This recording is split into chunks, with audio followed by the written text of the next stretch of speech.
Hello everyone, welcome back to my channel. Bebe Winans is a legendary gospel singer who comes from a large family of singers. On Essence Magazine's podcast Yes Girl, he revealed the story behind his famous name and how he almost was not a Winans. David Pop Winans Sr. met his future wife Delores while they were both members of the Lucylle Lemon Gospel Chorus. In 1953, they tied the knot and went on to have 10 children: David Jr., Ronald, Carvin, Marvin, Michael, Daniel, Benjamin, also known as Bebe, Priscilla, better known as CeCe, Angelique, and Debra. Growing up in the family I grew up in evolved around music, it evolved around God, and it evolved around family, Bebe told Voice of America. When we went to church, it was family, and it is the main foundation. When he was just 17 and his sister CeCe was 15, the pair decided to pursue their musical careers. CeCe and I were a part of this group, so we had to go home and say, "Hey guys, remember when we were a group? Well, we are not anymore. You have got to go and get a job because me and CeCe are a dude." Bebe told Afro about how the musical duo got started. "It was the hardest thing to do. Bebe and CeCe met 1980s televangelist Jim and Tammy Faye Baker and became background singers on their TV show PTL Club. The PTL network allowed us to be introduced to a whole new audience, a white Christian audience," the singer revealed to Religion News Service.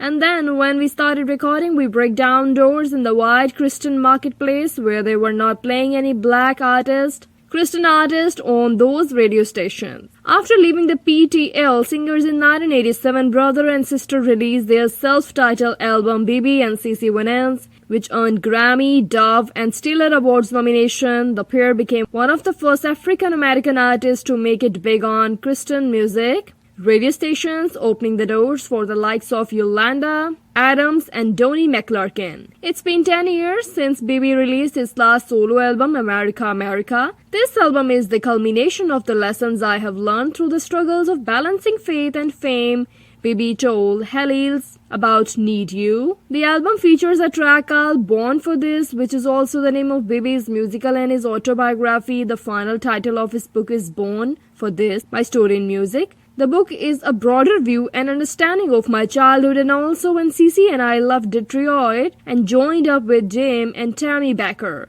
the singer revealed to Afro. "In the book and the musical, this is part of my story that a lot of people don't know about, how we became a dude. If it was not for Jim Barker, there would not be no Bebe and CeCe because we did not decide to be a dude." Another thing that we got to learn in the book is that Bebe's surname was initially Glenn. My father's parents were never married, so he was born out of a wedlock and his father denied it was his child, Bebe shared on Essence Magazine's podcast Yes Girl. "My father took on his mother's name, which was Lauren Glenn. Before my great-grandfather passed, he came to my father and said, 'You love me, right?' And my father said, 'Yes, I love you,'" continued the singer.